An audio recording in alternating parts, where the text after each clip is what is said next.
Hi hello everyone வணக்கம் and welcome back to the channel. So இன்றைக்கி வீடியோவில் வந்து ராயல் என்ஃபீல்ட் தண்டர்பர்ட் தான் வந்து ஒர்க் பண்ண போகிறோம். 4 ஆயில் சீல் தெரியுதுங்களா? 4 ஆயில் சீல் போயிடுச்சு. ஸோ 4 ஆயில் சீல் போனதுனால அந்த ஆயில் ஃபுல்லாக கீழே இறங்கி டிஸ்கே இப்போ பிடிக்கல. ஸோ டிஸ்க்கும் ஒர்க் இருக்குது. ஸோ வாங்க பைக் எப்படி சர்வீஸ் பண்ணுறதுன்னு சொல்லிட்டு ஃபுல்லாக பார்ப்போம். ஃபஸ்ட்டு வந்து நம்ம பைக்கோட 4 ஆயில் சீலை மாற்றிடலாம். ஸோ இந்த வீடியோ வந்து செப்பரேட்டாக வரும். அடுத்ததான் வந்து பைக் ஜெனரல் சர்வீஸ் பண்ணுறது பார்த்தீங்கன்னா செப்பரேட் வீடியோவாக வரும். ஸோ ஃபஸ்ட்டு பைக்கோட 4 ஆயில் சீல் வந்து எப்படி சேஞ்ச் பண்ணணும்னு சொல்லி பார்த்துக்கலாம். ஸோ ஃபஸ்ட்டு வந்து ஃப்ரண்ட் வீலோட அசம்பிளி ஃபுல்லாத்தையும் வந்து ரிமூவ் பண்ணணும்.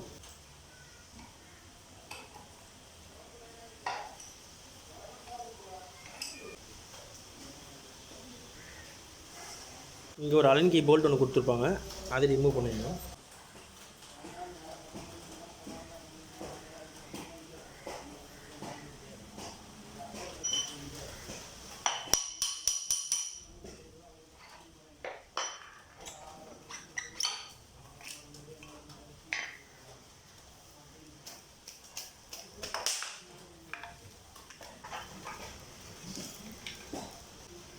நெக்ஸ்ட்டு மெட்கார்டில் கொடுத்துருப்பாங்க போல்ட்டு, அதெல்லாம் கழட்டிடலாம்.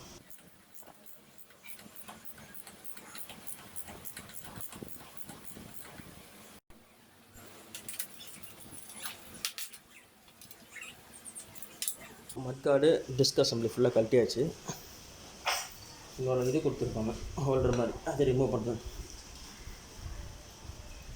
கீழே ஃபுல்லாக ரிமூவ் பண்ணியாச்சு. இப்போ மேலே வந்து லூஸ் பண்ணிவிட்டு பைப்பை மட்டும் வெளியே எடுக்கணும். இந்த 4 பைப்பை ரிமூவ் பண்ணுறதுக்கு இங்கே ஒரு அலங்கி போல்டு கொடுத்துருப்பாங்க, இங்கே ஒரு அலங்கி போல்டு கொடுத்துருப்பாங்க. ரெண்டுத்தையும் ரிமூவ் பண்ணிட்டு பைப் மட்டும் தட்டினா தனியாக வந்துடும்.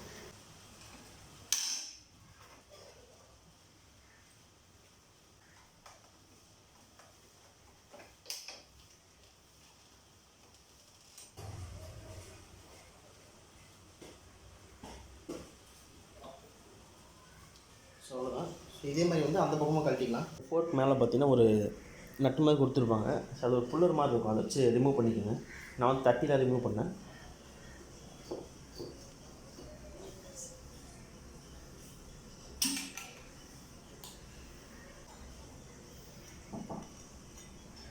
காலர் எடுத்ததுமே நெக்ஸ்ட் ஒரு வாஷர் வரும். வாஷரு, அதுக்கப்புறம் வந்து ஸ்ப்ரிங்கு.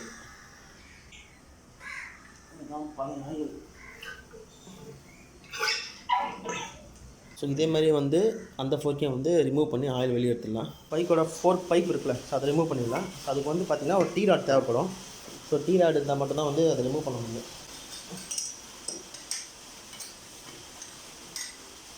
ஸோ 8mm மானிட்டியை வந்து இதில் போட்டுடணும். இதில் ஒரு போட்டு கொடுத்துருப்பாங்க. ஸோ போட்டுட்டு ஏதாவது சுற்றி எதாவது வச்சு தட்டினீங்கன்னா ரிமூவ் ஆகிடும்.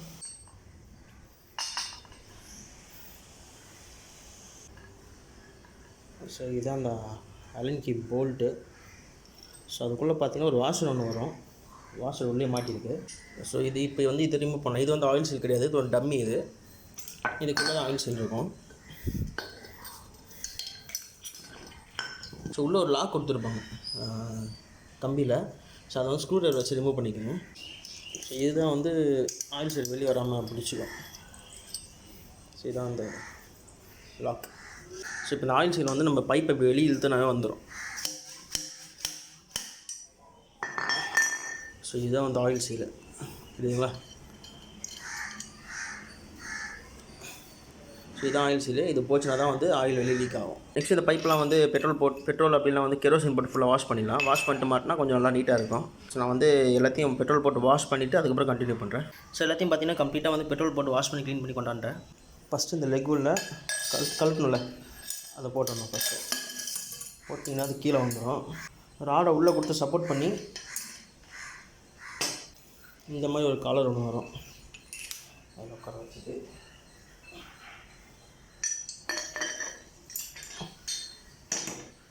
ஸோ இதுலேருந்து கழட்டோம்ல ஒரு காப்பர் வாஷர் போல்ட்டு. நெக்ஸ்ட்டு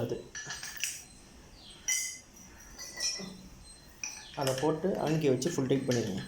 கீழே சுத்தம், அதை வந்து காலை வச்சு டைட்டாக பிடிச்சிங்க, சுத்தாது. ஸோ அவ்வளோதான். ஸோ இது மாதிரி ஃபுல் டைட் வச்சுருங்க. ஸோ இதுக்கப்புறம் வந்து ஆயில் சீல்லாம் வந்து ஃபிக்ஸ் பண்ணிடலாம். ஸோ ஒரு வாஷர் ஒன்று வரும் ஆயில் சீல் போடுறதுக்கு முன்னாடி. இந்த வாஷர் போட்டு ஸோ புது ஆயில் சீல் காஸ்ட் பார்த்தீங்கன்னா 290 வருது.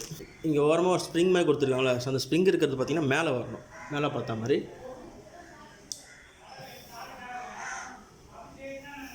ஸோ இந்த ஆயில் சீல் போட்டு சும்மா லைட்டாக தட்டினா போதும். ஸோ இந்த ஆயில் சீல் போட்டுட்டு அதுக்கப்புறம் வந்து கழட்டணும்ல அந்த ஆயில் சீல் லாக். சரி கம்பல்சரி போடணும். சும்மா ஜஸ்ட் ஒரு லாக் தான், அது போட்டிங்கன்னா அவ்வளோதான். அதுக்கு அடுத்தது இந்த டம்மி போட்டு லாக் பண்ணணும்.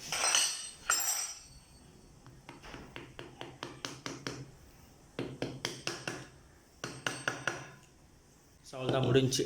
ஸோ ஆயில் சீல் மாட்டியாச்சு. இப்போ வந்து ஆயில் இதே மாதிரி அந்த ஃபோர்க்கையும் ரெடி பண்ணிட்டு ஆயில் எவ்வளோ ஃபில் பண்ணணும்னு சொல்கிறேன். இப்போ வந்து ஃபுல்லாக அசம்பிள் பண்ணிடலாம். ஃபஸ்ட்டு வந்து இந்த கம்ப்ரஷன் ஸ்ப்ரிங், இந்த சின்னதாக இருக்குல்ல, அது வந்து ஃபஸ்ட் உள்ளே போகணும். அதுக்கப்புறம் ஒரு வாஷர், அதுக்கப்புறம் இந்த காலர் வரும். ஸோ இது வந்து ஒரு லெக்குன்னு சொல்லுவாங்க. ஸோ அந்த ஒரு லெக்குக்கு பார்த்தீங்கன்னா 400 ml வந்து 4 காயில் ஃபில் பண்ணணும். ஸோ நான் வாங்கியிருக்கிறது பார்த்தீங்கன்னா போஷ், இது வந்து 350 ml.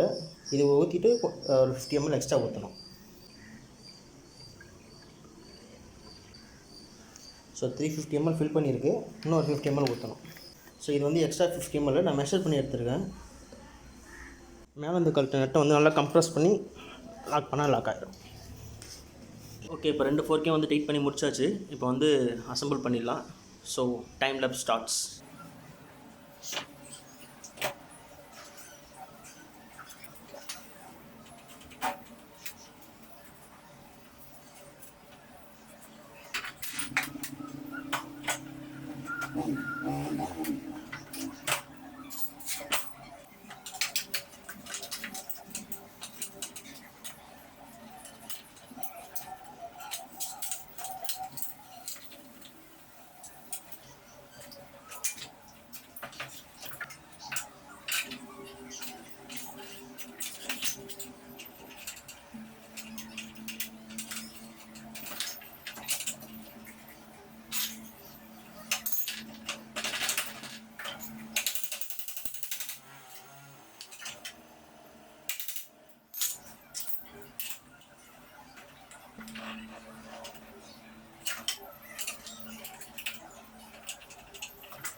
ஸோ கைஸ், இப்படி தான் பார்த்தீங்கன்னா Royal Enfield Thunderbird 4 oil seal change பண்ணோம். ஸோ இதே சேம் மெத்தட் தான் வந்து இதுக்கும் கிளாசிக் 350க்கும். ஸோ கம்ப்ளீட்டாக சேஞ்ச் பண்ணியாச்சு. ஸோ இதுக்கப்புறம் வந்து ஆயில் வந்து லீக் ஆகாது. That's all guys. So final video எடுக்க வந்தாச்சு. ஸோ பார்த்துருப்பீங்க எப்படி வந்து தண்டர்பர்டோட 4 ஆயில் சீல் சேஞ்ச் பண்ணோம் அப்படின்னு சொல்லி. ஸோ இந்த வீடியோ உங்களுக்கு ஏதாவது ஒரு ரீசன் பிடிச்சிச்சுன்னா மறக்காம வீடியோக்கு லைக் பண்ணுங்கள், கமெண்ட் பண்ணுங்கள், ஷேர் பண்ணுங்கள். ஸோ இந்த மாதிரி நான் ஆட்டோமொபைல் அப்டேட்ஸ் ப்ளஸ் ட்ராவல் பார்க்கணும்னு நினச்சா மறக்காம நம்ம சேனல் சப்ஸ்கிரைப் பண்ணுங்கள், பக்கத்தில் இருக்க பெல் பட்டன் கிளிக் பண்ணுங்கள். ஸோ அடுத்த வீடியோவில் பார்த்தீங்கன்னா தண்டர்பர்டோட ஜெனரல் சர்வீஸ் எப்படி பண்ணுறதுன்னு சொல்லிட்டு வீடியோ அப்லோட் பண்ணுவேன். ஸோ மறக்காமல் போய் அதையும் பாருங்கள். உங்களுக்கு ஏதாவது ஆட்டோமொபைல் ரிலேட்டட் டவுட்ஸ் இருந்துச்சா என்கிட்ட கேளுங்க, நான் கன்ஃபார்மாக ஹெல்ப் பண்ணுறேன் முடிஞ்ச அளவுக்கு. ஸோ என்னோட இன்ஸ்டாகிராம் லிங்க் பார்த்தீங்கன்னா கீழே டிஸ்கிரிப்ஷனில் கொடுக்குறேன், மறக்காம போய் ஃபாலோ பண்ணுங்கள். நெக்ஸ்ட் ஒரு யூஸ்ஃபுல்லான கண்டென்ட்டோட மீட் பண்ணுறேன். Until that by.